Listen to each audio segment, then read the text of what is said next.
South of the European continent, a group of islands emerges in the Mediterranean, near the Iberian Peninsula, the Balearics. They form an ensemble made up of 4 principal islands. 2 of them constitute a totally separate entity. Ibiza is the 3rd largest of the Balearic Islands. It is accompanied by its smaller and surprisingly flat neighbour, Formentera. A number of tiny islets are sprinkled here and there between these 2. All these islands are actually the peaks of an underwater mountain chain.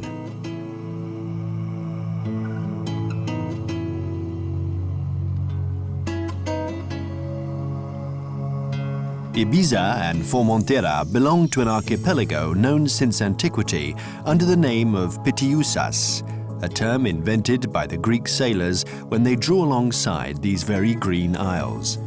Pityoussas in ancient Greek denotes an island covered with pines. Coniferous trees still abound, but they share the land with other vegetation typical of Mediterranean flora. The wildlife of the Pityoussas would be very sparse if it weren't for wild birds who make their stop here in great numbers during their seasonal migrations. Since 2000 BC, the islands have served as an intermediary stop for several cultures. The Phoenicians preceded the Carthaginians, and very quickly successive populations sought protection from foreign threats.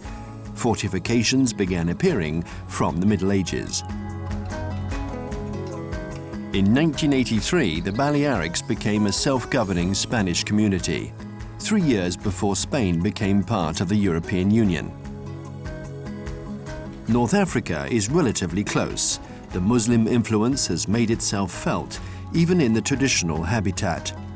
The limestone walls have earned Ibiza the nickname White Island.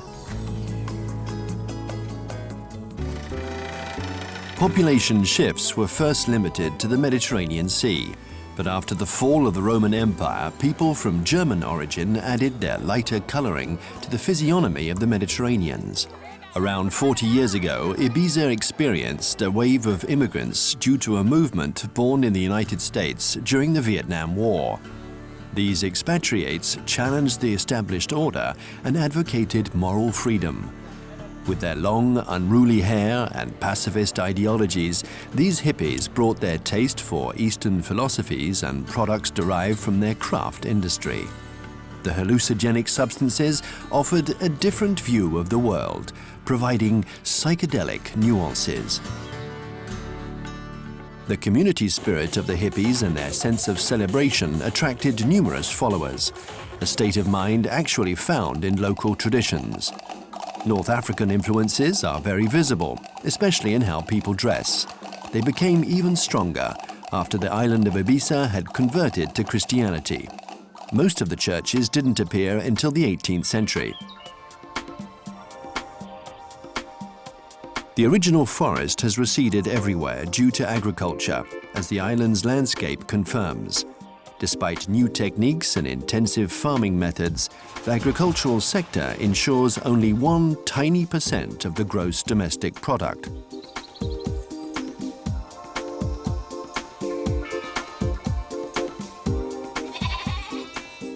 700 BC, Ibiza already had a port. Its deep waters enabled heavy ships to approach without difficulty. Today, the boats come from all over the Mediterranean basin.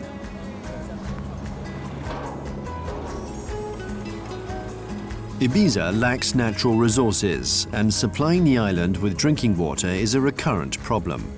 And yet the island has experienced a boost of vitality from its international airport, for example. The infrastructures are able to receive significant numbers of passengers. If we add the number of visitors in a single year, you'd have to multiply the local population by at least 40.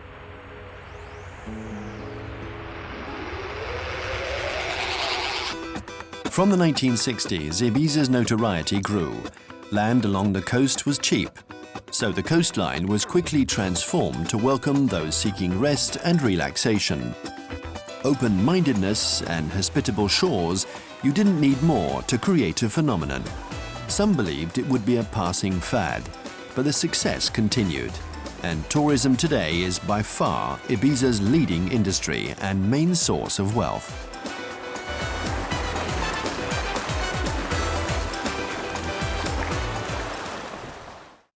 Ibiza's proportions are harmonious. The island is 40 kilometers long by 20 kilometers wide.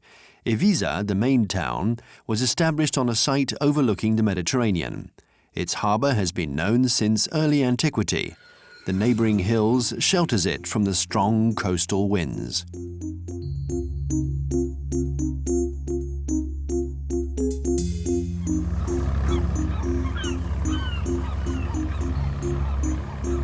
The town was often the victim of pirates in the course of its history.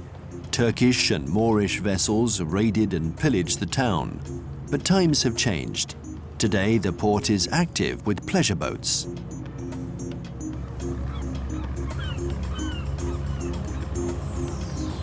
The port of Eivissa hasn't always been this prosperous. After the discovery of America, the Mediterranean ports gradually declined, leaving a good number of sailors out of work. So they were hired as privateers to serve other countries.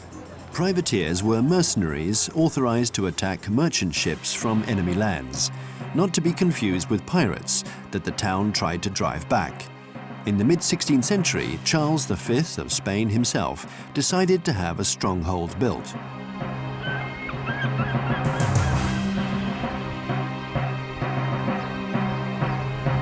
The cathedral caps Dult Villa, the old city.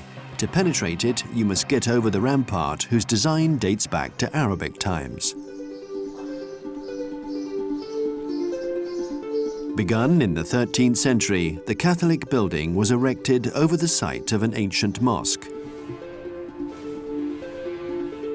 Considering Ibiza's tropical location, it is rather surprising to find the cathedral dedicated to Saint Mary of the Snows. Why? Simply because on August the 5th, the Saint's Day, the Spanish overthrew the Muslims after 300 years of occupation. For the Catholic population, the gateway to heaven was once again open. The Archaeological Museum offers a striking plunge into the island's history. It houses a collection of clay statuettes of Carthaginian origin. These objects, both commemorative and symbolic, probably express thanks to a divinity. Most of Ibiza's great historical periods are represented by precious relics, from the Greek vases to the statues of notable Romans, the sworn enemies of the Carthaginians. The island's entire past resurfaces after centuries of oblivion.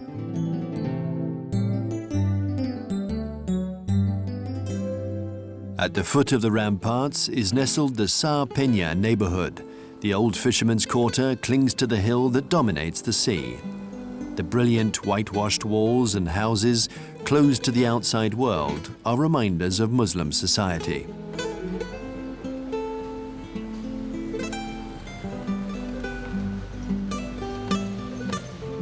Peña means rock in Spanish. The quarter owes its name to the layout of the spot. Lacking space, the homes are on top of one another and rise up to catch the light. The slope is hard work for the inhabitants, but despite the steep terrain, the street is a perfect meeting place.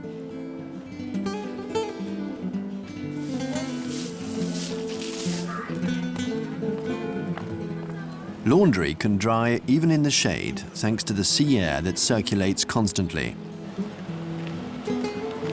In 1991, the town took the name of Eivissa, the Catalan name of Ibiza. People on the island actually speak a Catalan dialect. A poet-priest, descending from the slaves, was one of the most ardent defenders of the local language. Isidore Maccabic I Obet. The new town extends well beyond the ramparts. Lining the wide avenues, the middle class of the 19th century lived in these opulent dwellings, remarkably restored today. The decorations are typical of the transition between Art Nouveau and Art Deco.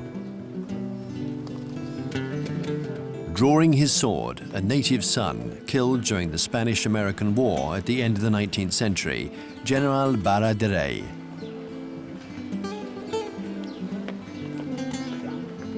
The tranquility of Eivissa conforms perfectly with its patrimony, evidence of a certain way of life.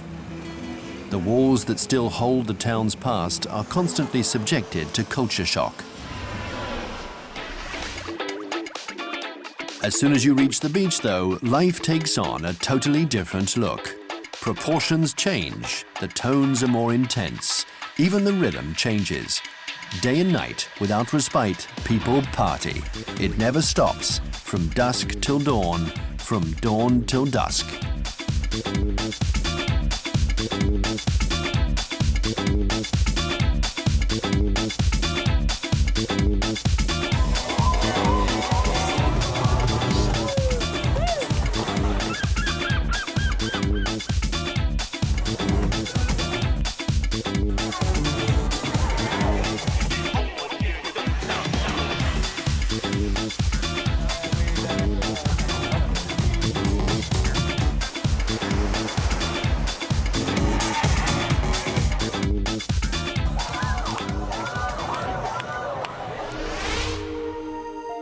Further south, life becomes more tranquil as you follow the jagged coastline.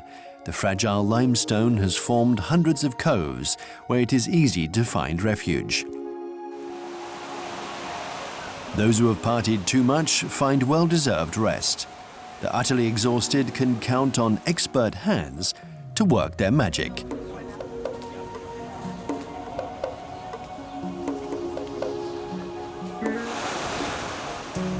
You make good resolutions and take up sports, yet the respite is short-lived, as partying will quickly resume. The Romans also had a flair for parties.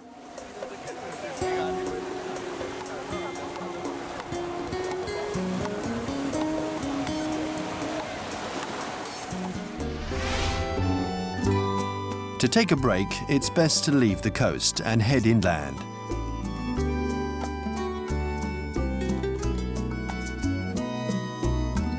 In summer, the vegetation has difficulty tolerating the implacable sun.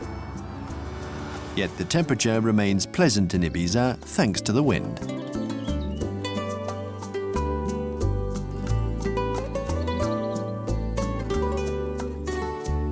The sun and the wind have contributed to the creation of the salt marshes, already exploited by the Carthaginians. Ibiza used to be called Salt Island. Today, the salt marshes constitute a natural reserve, and the rich ecosystem has been declared a protected zone, especially for birds. The methods of exploitation have hardly changed. Before, farmers used to collect the salt after the harvest, and they shared the profits. Difficult work carried out in the heat of July. Since antiquity, the salt from Ibiza has been renowned for its purity. Its marshes are among the largest of the Mediterranean. In the crook of a bay at the extreme south of the island, the fishermen seem timeless in the small village of Sant. Fishing has long been the only resource, along with farming. The two activities are often conducted at the same time in the coastal villages. Depending on the season, families change profession. Fishing has thus remained on a small scale in Ibiza. The boats have been reduced to the simplest models and rarely venture far from shore.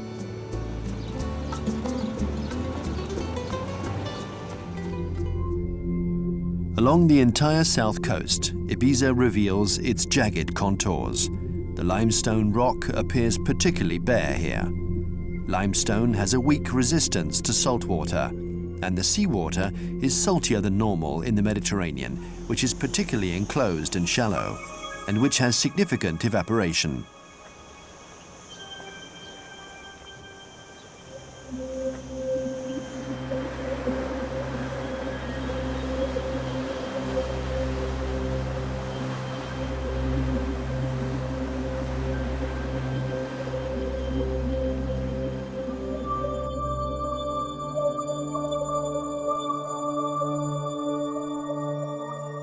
The sea is also capable of isolating entire sections from the coast.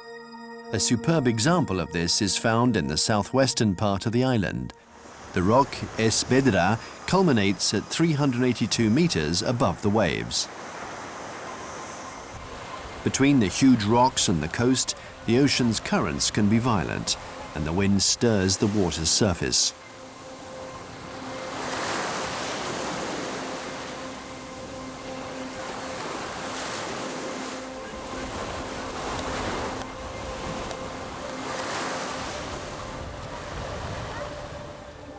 The wind hasn't prevented the construction of sumptuous villas. Most have been inspired from the traditional habitat in the Mediterranean. The geometric forms, white present everywhere, and the sense of volume have influenced several great modern architects.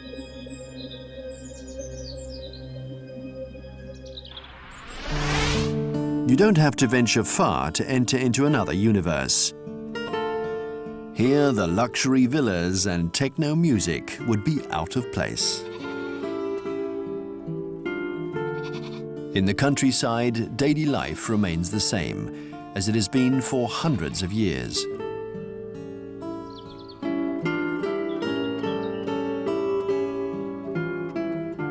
The land produces the essentials, the rest is superfluous.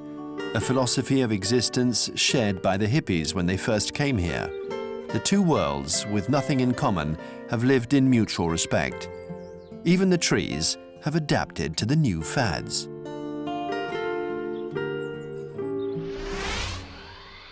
At the heart of the San Josep mountain range, we reach Sa Talaya, the highest point of Ibiza, at 475 meters, with an unrestricted view of the south coast.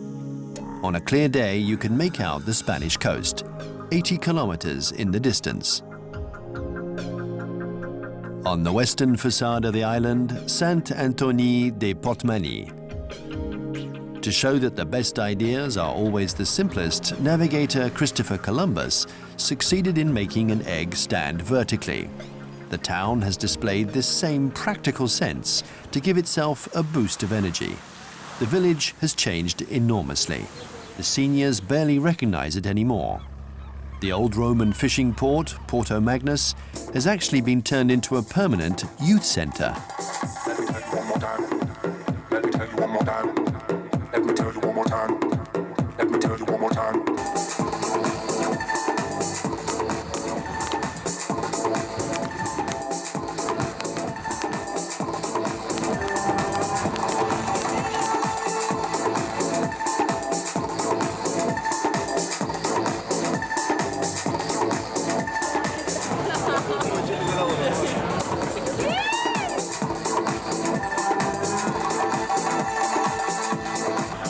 As the last light of day slowly fades, take some time to enjoy the sunset. But this quiet moment is short-lived. The music is too tempting. You quickly fall under its spell. You grow accustomed to it almost immediately and get to know the regulars. I am famous because I am the best pirate you ever met. My boat is the most beautiful. The old sea dogs and artists gather to celebrate the last of the day's rays.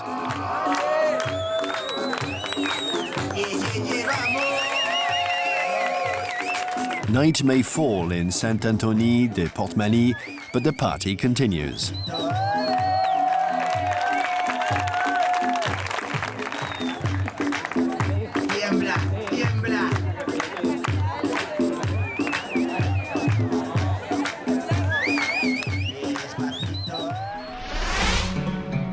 Towards the center of the island, the forest has difficulty warding off the assaults of terrace cultivation, growing in waves.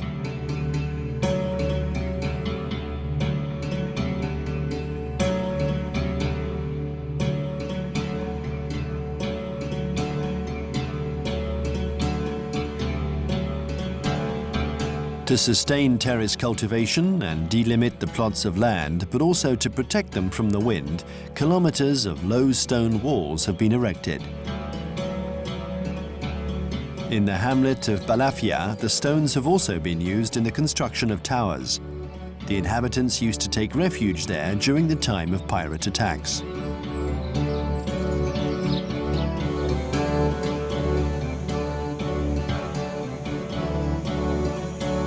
The rural architecture of Eivissa has become a reference. In the Ibicenco style, the house is a combination of white cubes. reduced openings and flat roofs, adapted from Moorish architecture. But this is Christian soil, and the littlest village boasts a chapel. Painted onto the limestone, the three crosses recall the death of Christ, tortured along with two thieves.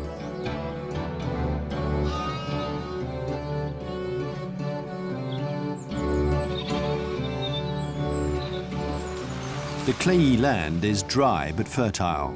It is comprised of alluvial deposits and marine sediments. At the base of the tomato plants, humidity is maintained by covering the ground. Tomatoes have adapted well to the island. One of the species, in fact, has been christened the Eivissa. The tomato was first used for its decorative virtues. It wasn't originally from the Mediterranean. It arrived in the 16th century from South America.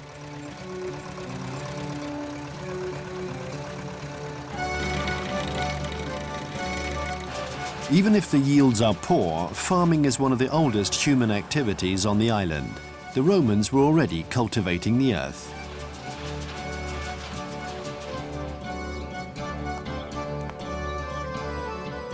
Older still, the vine was imported by the Phoenicians, who traded wine.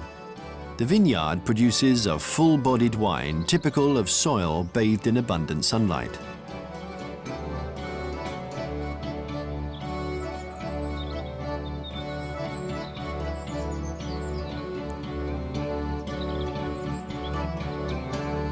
The lines and the contrasts, the reliefs and the textures have attracted numerous artists to Ibiza. The walls are like canvases on which colors spread naturally. Antonio Prats Palbet is a painter and patiently plays with his palette to find all the shades of the island. The light in Ibiza is truly special. It's very intense, for one thing. Plus, there's the scenery that's very important for us. And obviously, we have the sea that always softens the landscape. All this together represents the island. And there's everyday life. It's a painting that depicts the island very well. It shows fishermen selling their catch. Or this one. And this one represents a group of farmers who are obviously off to a party or to Mass.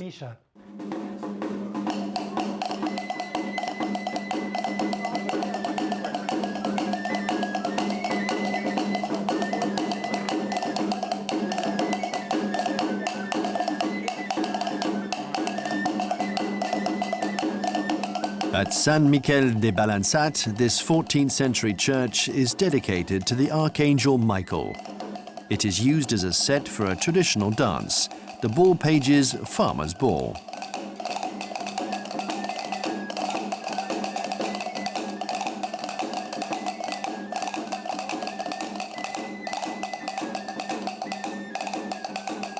The musical instruments haven't changed.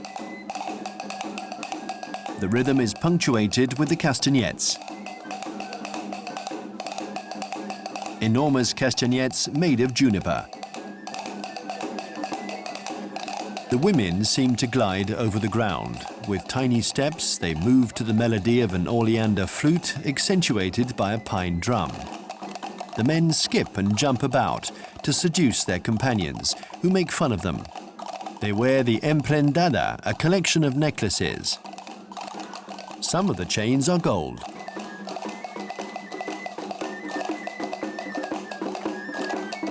There are several versions of the dance, varying in the number of petticoats worn.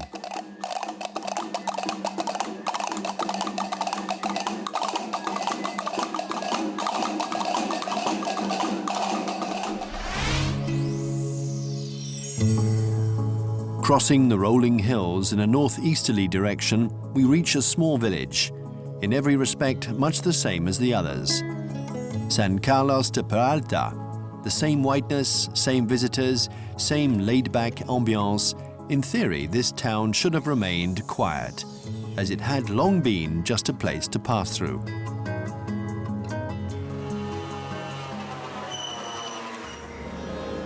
But the arrival of the hippies, who chose the spot as the showcase of their philosophical convictions and their handicrafts, changed all that. At the Labritja market, where every imaginable form of art is displayed, the hippies and their emulators retrace a course that has led them as far as India, to the origins of Buddhism. In the 1960s, the hippies made and sold their handicrafts at the market, where people admired their talent. Today, the pieces are no longer made here, but on the Asian continent. As for the ambiance and the entertainment, things haven't changed all that much.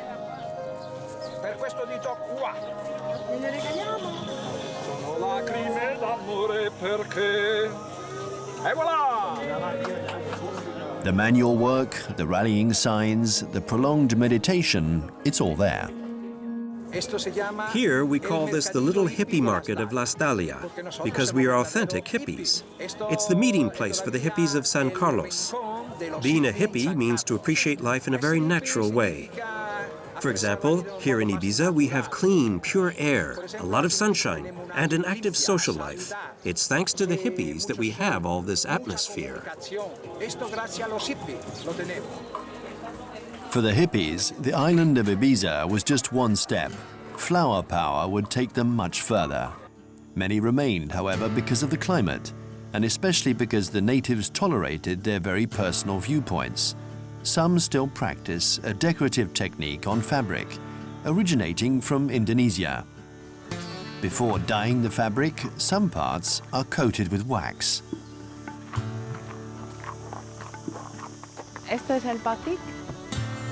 This is batik. I've been doing it myself for more than 20 years here in Ibiza. I came here in 1976, and this is the same batik the hippies of that period were doing.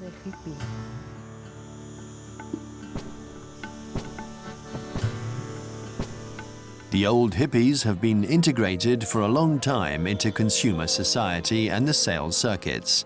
Some have even been extremely successful. Today they own a thriving business on the island, light years away from their old ideals.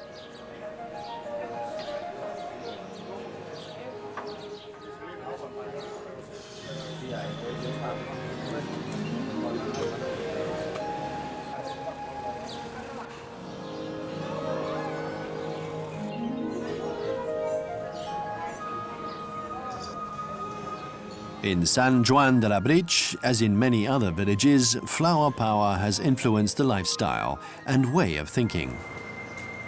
Not only have the islanders respected the hippies and their principles, but they have assimilated their tastes, regarding decoration, for instance. Between the two worlds, the fusion may not be total, in fact far from it, but the result of cohabitation is interesting.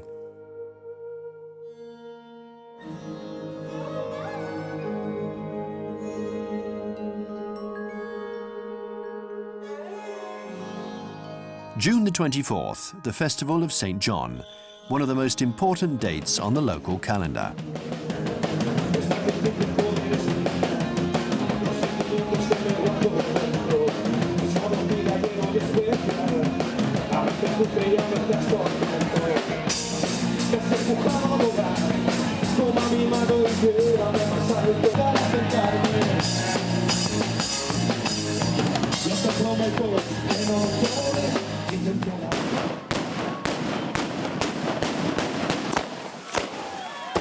According to tradition, the Festival of St. John is accompanied by bonfires. It marks the summer solstice, the shortest night of the year.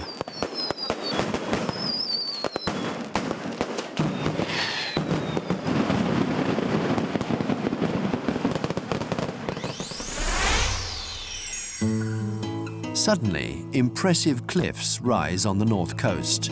Access roads are rare, except on the San Miquel side. Since antiquity, the mooring here has been known for being well protected from the wind.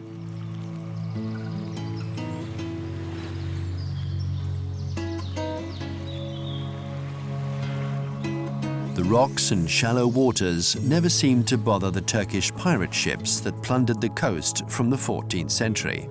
So great was the threat that the islanders erected watchtowers to alert one another of attacks.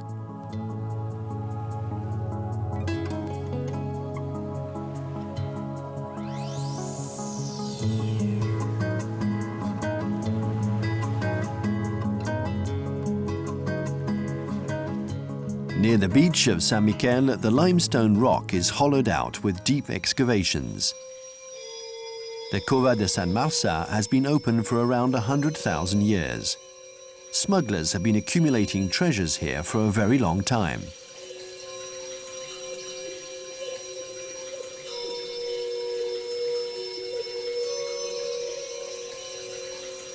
The limestone is dissolved by runoff, which seeps through from the surface. When the water flow is weak, the limestone particles accumulate to form the stalactites on the roof and the stalagmites on the floor.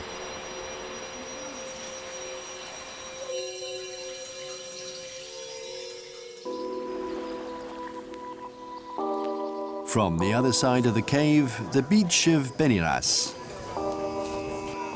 At the crook of a perfect curve, the wind gently blows, just enough to refresh the bathers on the beach.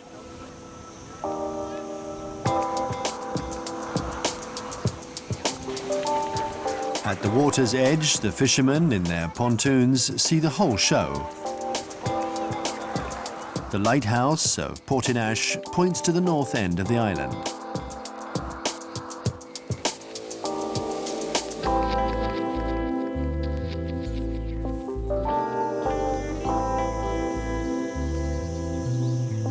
The islanders strive to maintain the traditional architecture in the construction of new residences along the coast.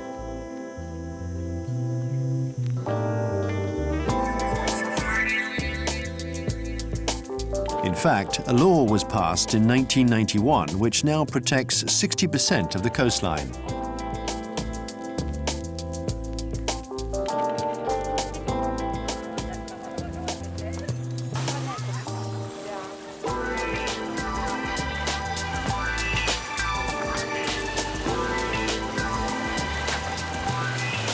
The beaches alternate with calas cut into the rock, spots where the water level sharply rises.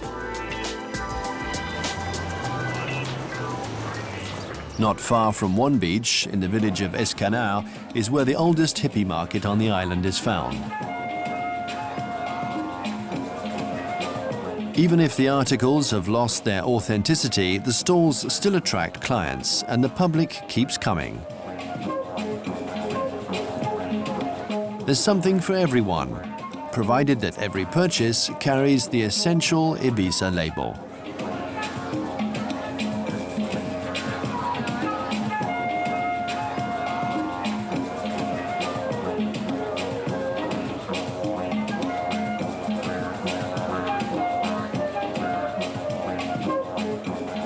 In reality, the market concept has somewhat evolved.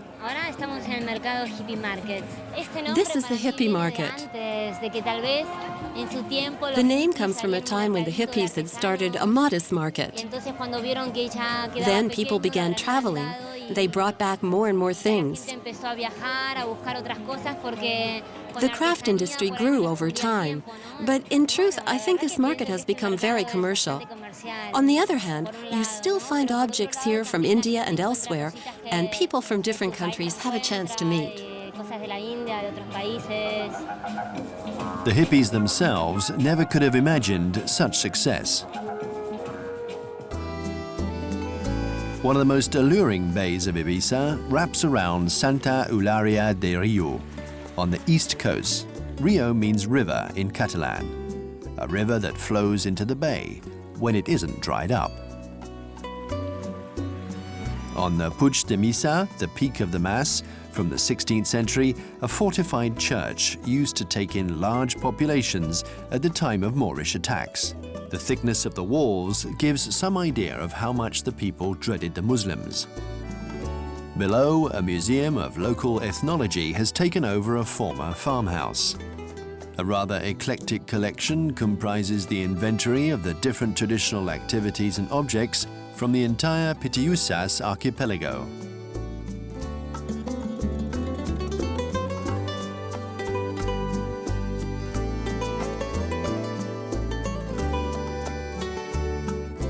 From the beginning of time, artisans have used their expertise to transform materials. Each object has a specific purpose. Glass is wrapped in rope to protect it from breakage, and perishable goods are conserved by drying them. Between the local cheese and the pressing of olives, the museum depicts everyday life as well as festivals in Eivissa.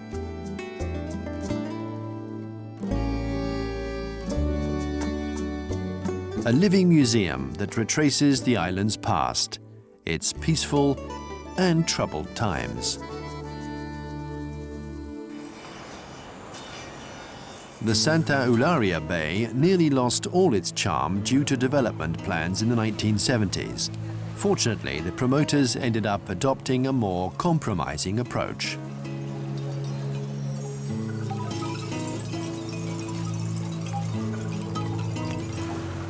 Close to the town hall in Spanish Square, people take time to enjoy life on the shaded terraces.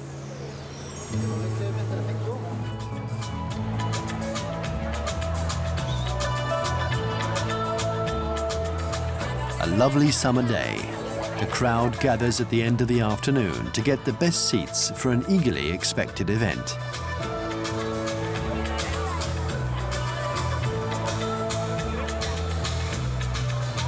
Daylight is replaced by artificial lighting.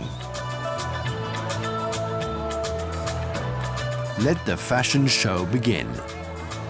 Ibiza developed its own style in clothing over 30 years ago. It's known as ad lib, an abbreviation of the Latin ad libitum, which means according to one's pleasure.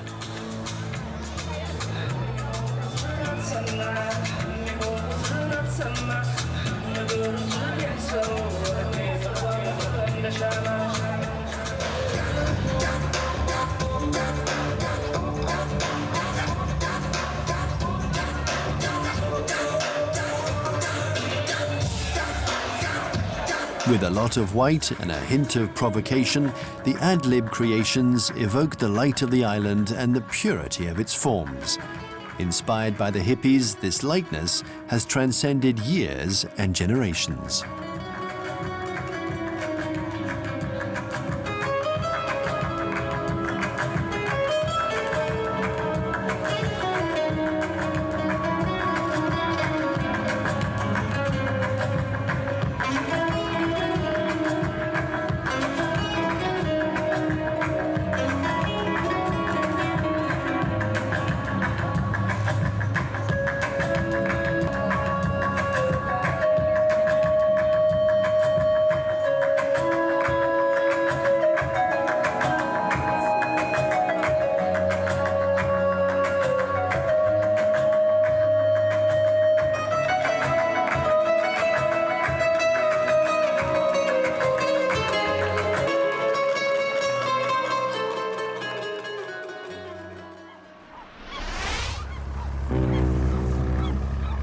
Leaving Eivissa, the boat is the only means of transport to reach the other major stop on the hippie route.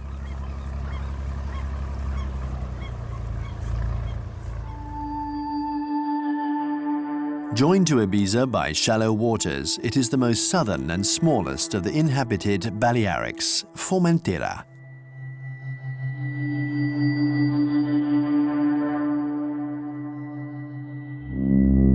Totally flat, the island's highest point reaches 200 meters above sea level. The geological constitution of the island is the same as that of its neighbor, a limestone block worn away by erosion.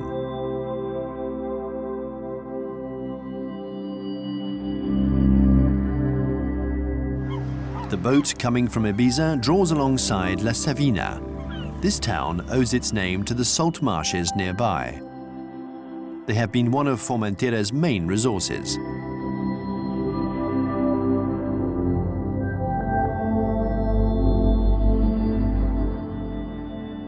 The buildings respect the island's profile and are limited in height.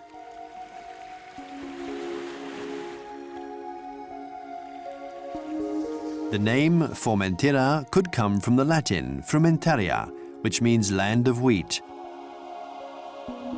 The cultivated fields encircle the administrative center, San Francesc de Formentera. Far from the influence of the continent, the first church wasn't built until the 18th century.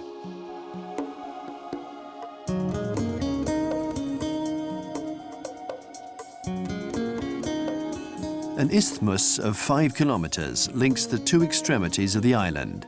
The long, narrow sandbar is bordered with well-protected beaches. The rocks that dot the water's surface keep the boats at a distance.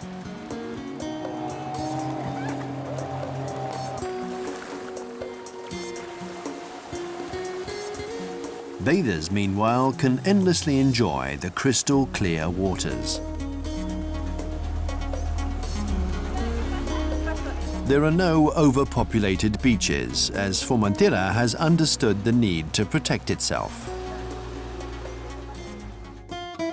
No obstacle mars the island's surface.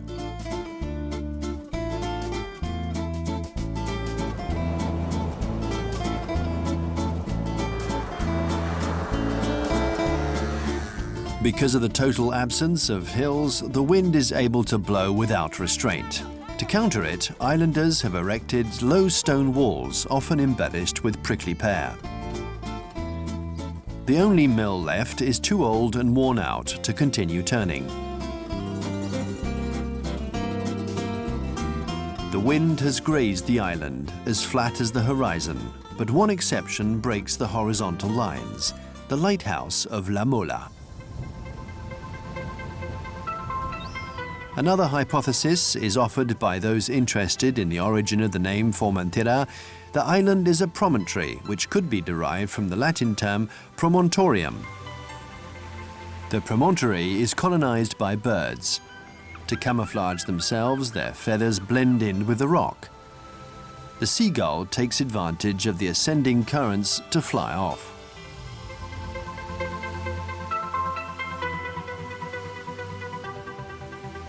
Despite its steep cliffs, Formentera has always been vulnerable. Although it has been inhabited since 2000 BC, it was abandoned for long periods of time due to its insecurity.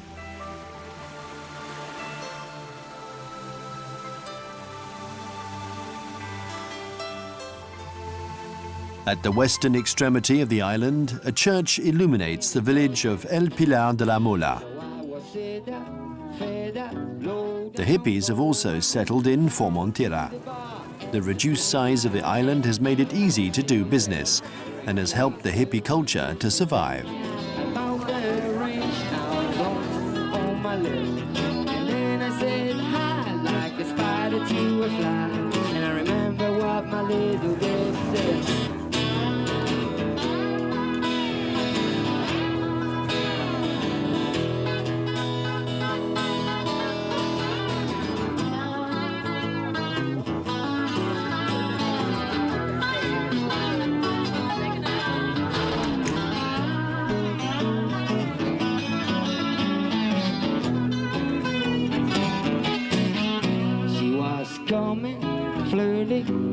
About 30, I would have run away, Formentera has always steered between sky and sea. By taking care of itself, the island will continue to float without effort among the silvery jewels.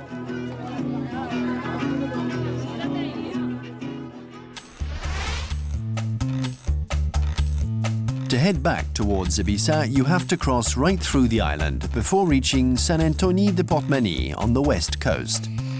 A spectacular show is just about to begin. Since the end of the afternoon, people have been rushing to get front row seats. Each day, the show is identical, but it's always a huge success.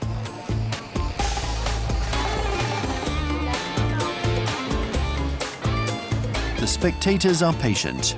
They know that under no circumstances will the director let them down. The show cannot be postponed.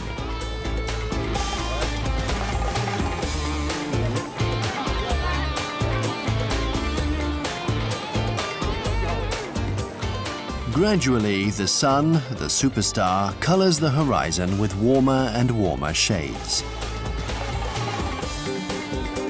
The boats become silhouettes. The sun descends. The vivid colors soften. And finally, the ball of fire fades. Satisfied, the public applauds.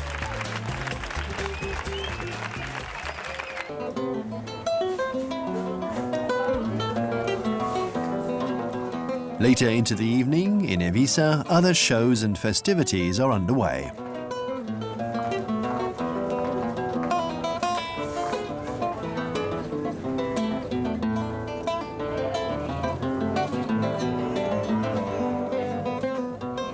The streets of the old town progressively become livelier. The night is just beginning.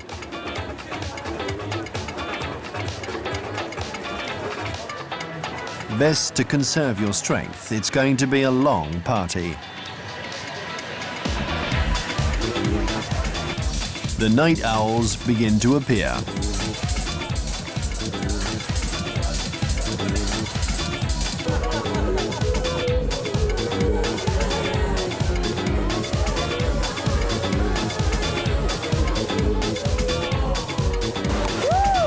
The spectators get warmed up to prepare for the celebration.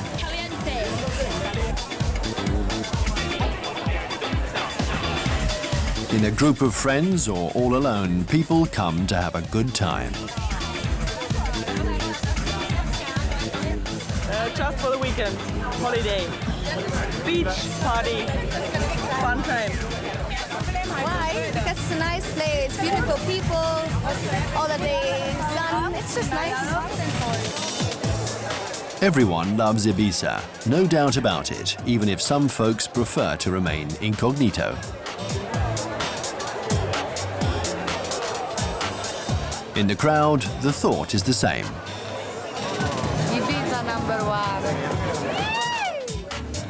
#1. You don't go unnoticed by walking on tiptoe.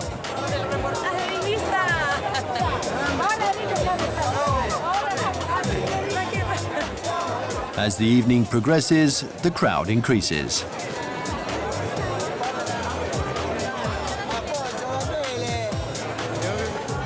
One o'clock in the morning, on Virgin Street, the actors of the late night show parade, the ambience increases.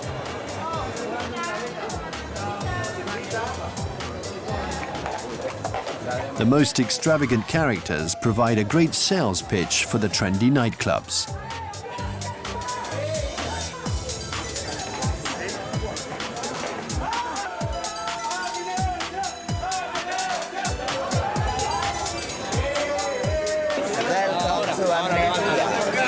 The one and only. 3 a.m., time to decide where to go. Just have to climb the steps and dive into the throng and the music.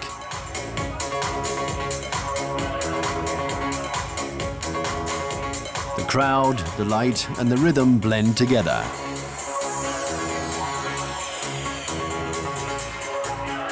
José Rosello Prats has been familiar with the beat of the nightlife for a long time. In the 1960s, when Ibiza wasn't yet known, people who'd fled the Korean and Vietnam Wars came here. They were fugitives, Americans who fled their country to avoid going to war. They settled in Ibiza, and they formed a community. They lived in peace here, quietly. They brought us music we didn't know. In Spain, at that time, music was a sort of state monopoly. So this foreign music opened new horizons, and Ibiza has become assimilated to this musical world.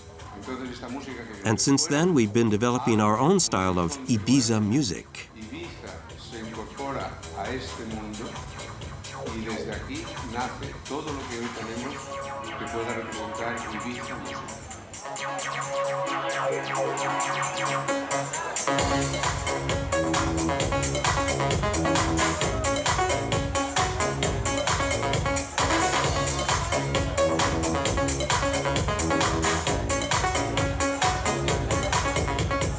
Partying knows no limits in Eivissa. In fact, the island itself has no limits. Even the land seems to go on forever into the sea. Ibiza, a feast of senses.